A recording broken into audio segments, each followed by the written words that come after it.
Hattie Green je bila ena najbolj nenavadnih osebnosti, ki so se pojavile v ameriškem poslovnem življenju na vrhuncu pozlačene dobe. Čeprav je bila ena najbogatejših žensk v Združenih državah, je imela Hattie sloves velike skopuške. In kasneje je postala znana celo kot čarovnica z Wall Streeta. Tukaj bomo raziskali njeno življenje in zgodbo, vendar predtem razmislite, da se naročite na kanal, če vam je takšna vsebina všeč. Henrietta Hovland Robinson se je rodila 21. november 1834 v mestu New Bedford v Massachusettsu, staršema Edwardu Motu Robinsonu in Abby Hovland. Prihajala je iz zelo premožne družine. Njena družina pa je upravljala največjo kitolovsko floto na tem območju. Prav tako so bili vključeni v trgovino ZDA s Kitajsko. V času, ko je bila ameriška trgovina z azijsko državo močno zaščitena in je bilo le omejenemu številu ljudi dovoljeno sodelovati v njej. Obkrožena s poslovneži skozi vse svoje otroštvo, se je kmalu tudi sama vključila v posel. Kot otrok je začela brati borzna poročila in finančne časopise. Pri 13 letih pa je že delala kot knjigovodkinja v družinskem podjetju. Že od malih nog so jo vcepljali varčnost in zanimanje za služenje denarja. Ob neki priložnosti je Henrietta novinarju povedala: "Moj oče mi je rekel, naj nikoli nikomur ničesar ne dam, niti prijaznosti." Henrietta, ki je že zelo mlada dobila skrajšano ime Hattie, svojega prvega bogastva ni zaslužila. Ko je njena mati umrla leta 1860, je bila Hattie stara komaj 25 let. Večino svojega premoženja je zapustila možu, vendar je Henrietta prejela hišo, ki je bila vredna več kot $250,000 v današnjem denarju. Nato je njen oče razširil družinsko podjetje, vlagal v ladjarske družbe v New Yorku in kupoval državne obveznice, ki so prinašale izjemno donosno letno obrestno mero, 6%. Država je pravkar preživela ameriško državljansko vojno in pri obnovi gospodarstva je bilo mogoče zaslužiti veliko denarja. Hattie oče je bil v tistem času zelo uspešen. Ko je umrl 5 let po svoji ženi leta 1865, je Hattie zapustil $6 milijonov, kar bi danes pomenilo več kot $100 milijonov. Približno ob istem času je umrla tudi njena teta in svoji nečakinji zapustila lepo premoženje v vrednosti $2 milijonov. Čeprav so bila ta premoženja v naslednjih nekaj letih predmet dolgotrajnih pravnih bitk, je Hattie prejela tudi več $100,000 v gotovini. Zaradi vsega tega je postala zelo bogata ženska. Njena odločnost, da pri upravljanju svojih financ ravna po svoje, se je pokazala tudi v njunem zakonskem dogovoru.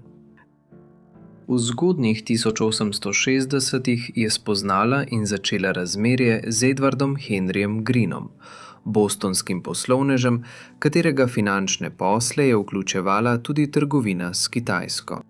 Tudi sam je bil milijonar. Zato je Hattie ob njuni poroki leta 1867 vztrajala pri dogovoru, da Edward ne bo imel nobene pravice do njenega denarja in premoženja. Kasneje sta imela 2 otroka, Edwarda, rojenega leta 1868, in Harriet, znano kot Sylvia, rojeno leta 1871. Oba sta se rodila v Londonu, kamor se je par preselil za nekaj let v poznih 60-ih in zgodnjih 70-ih letih 19. stoletja. Hattie in Edward sta se v sredini 80-ih let 19. stoletja ločila, vendar sta ostala poročena in se v poznejšem življenju delno pobotala.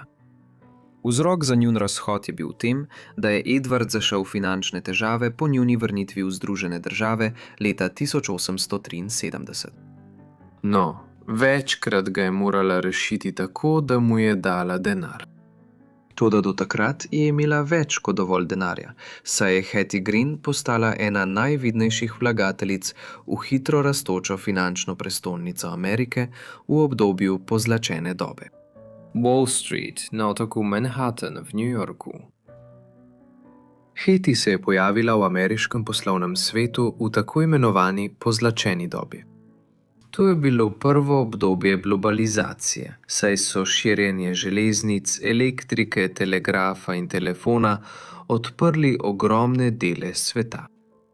Ko se je to dogajalo, skupaj z veliko industrijsko širitvijo v državah, kot so Združene države Amerike, Velika Britanija, Nemčija in Rusija, je v Severni Ameriki in Evropi prišlo do velikega gospodarskega razcveta. Nastanek bogastva in pojav nove aristokracije, bogatih poslovnežev ter industrialcev sta povzročila, da so obdobje med letoma 1870 in začetkom 20. stoletja v Ameriki poimenovali pozlačena doba. Vendar je treba poudariti, da je bilo to za revnejše sloje v družbi obdobje hude revščine in grozljivih delovnih pogojev. V pozlačeni dobi v Ameriki se je Wall Street pojavil kot finančno središče New Yorka in širše države. Ta ulica, katere ime izhaja iz dejstva, da je severni del New Yorka potekal vzdolž nje. Ta regija je v poznem 17. stoletju začela postajati finančna prestolnica ZDA, v zgodnem 19. stoletju, ko je bil leta 1821 dokončan Eriev prekop. Kanal je povezal Velika jezera z New Yorkom, zaradi česar sta Chicago in druga naselja ob jezerih v sredini 19. stoletja močno narasla. New York je zdaj postal vstopna točka za ves pomorski promet med Atlantikom in hitro razvijajočo se regijo Velikih jezer. Tako so finančni interesi začeli odkupovati nepremičnine po vsej Wall Street, ki je kmalu postala finančno središče vzhodne obale. V 60. in 70. letih 19. stoletja so tukaj svoje poslovne interese vzpostavila zelo vplivna podjetja in poslovneži, kot so JP Morgan, John D. Rockefeller, ameriško tobačno podjetje, General Electric in Charles Dow ter drugi. Posledično je Wall Street vstopila v obdobje, ko je že samo omenjanje njenega imena postalo sinonim za ameriško financiranje in poslovanje. To je doseglo vrhunec leta 1889, ko je Wall Street Journal začel izhajati kot uradni časopis za borzna poročila in finance. To je bil Wall Street, na katerem je Hetty Green začela čutiti svojo prisotnost v zadnji četrtini 19. stoletja. Tudi ko sta Greenova živela v Londonu, je Hetty začela vlagati v ameriške obveznice, s katerimi so trgovali na Wall Streetu. Sprva je vlagala obresti, ki so se nabrale iz dediščine, ki jo je zapustil njen oče, saj je ta denar vlagala v železniške obveznice v času, ko je bila država hitro povezana z železniškimi progami. Kupila je tudi veliko količino zelencev. To je bil izredni denar, ki ga je vlada Unije v velikih količinah natisnila med letoma 1861 in 1865, da bi pokrila ogromne izdatke, ki jih je zahtevala državljanska vojna z Južno konfederacijo. Ti zeleni dolarji so v naslednjih letih izgubili na vrednosti, vendar jih je Hetty še naprej hranila v velikih količinah. Leta 1875 je bila bogato nagrajena, ko je administracija predsednika Ulyssesa S. Granta kot odgovor na krizo v zvezi s temi bankovci podprla zelence z zlatom. Vrednost bankovcev je močno narasla in Hetty je ustvarila precejšen dobiček. To je bil del njene širše investicijske filozofije, ki je bila kupovati, ko so stvari poceni in jih nihče noče, ter jih obdržati, dokler njihova vrednost ne naraste in jih ljudje ne začnejo množično kupovati. Skozi leta je njeno premoženje še naprej naraščalo v desetine milijonov in sčasoma je postala ena glavnih posojilodajalk mestni upravi New Yorka. Ko se je obdobje pozlačene dobe končalo in so resne gospodarske težave preplavile ameriško gospodarstvo, tako v 90. kot v začetku 20. stoletja. V nekem trenutku so verjeli, da je bila največja zasebna posojilodajalka denarja v celotnem New Yorku, medtem pa je postala znana kot kraljica Wall Streeta. Vendar pa je obstajalo še eno, manj laskavo ime, ki so ga dali Hetty. Za mnoge so ji dali ime čarovnica z Wall Streeta. To je bilo ime, ki ga je dobila zaradi svoje razvpite nepripravljenosti zapravljati denar, kljub svojemu ogromnemu osebnemu bogastvu, ter zaradi svoje osebne higiene oziroma pomankanja le-te. Za začetek je živela skorajda potepuško življenje. Čeprav je imela pisarno v Chemical Bank na Broadwayu, blizu same Wall Streeta, še vedno ni imela stalnega prebivališča, ampak je tavala med hoteli, penzioni in najetimi stanovanji. Navidezni razlog za to je bil, da ni želela kupiti dom v New Yorku, saj bi morala plačevati mestni davek na nepremičnine. Poleg tega pa je pogosto menjala prebivališče, da bi se izognila davčnim izterjevalcem. Njena skopost je šla celo tako daleč, da ni plačevala davkov. Poleg tega je bila Hattie tako skopa, da naj bi nikoli ne uporabljala tople vode in po zimi ni prižigala ogrevanja. Domnevno si tudi ni umivala rok in zaradi tega so bili njeni nohti vedno umazani in zasušeni. Poleg tega so mnogi trdili, da je smrdela, še posebej v poletnih mesecih. Pravijo, da je bil njen vonj tako neznosen, da so se tisti, ki so delali v isti pisarni kot ona, držali čim dlje stran od nje. Celo zdravniku se je izogibala in se po 20 letih težav z bolečo kilo odločila, da bo raje prihranila denar. Nato ni imela druge izbire, kot da gre na operacijo. Kljub svojemu ogromnemu bogastvu je bila ogorčena nad pristojbino in je poskušala izogniti plačilu.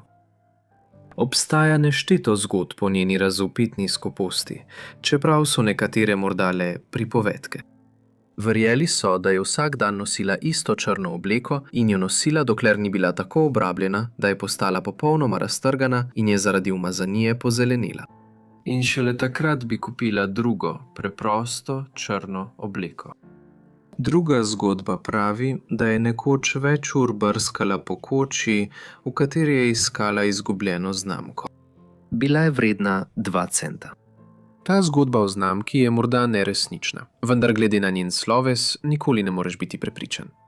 Vendar pa ni dvoma, da se je Green redno oblačila v črno obleko, morda deloma zaradi svoje verske vzgoje kot kvakerka in tudi zaradi svoje skoposti.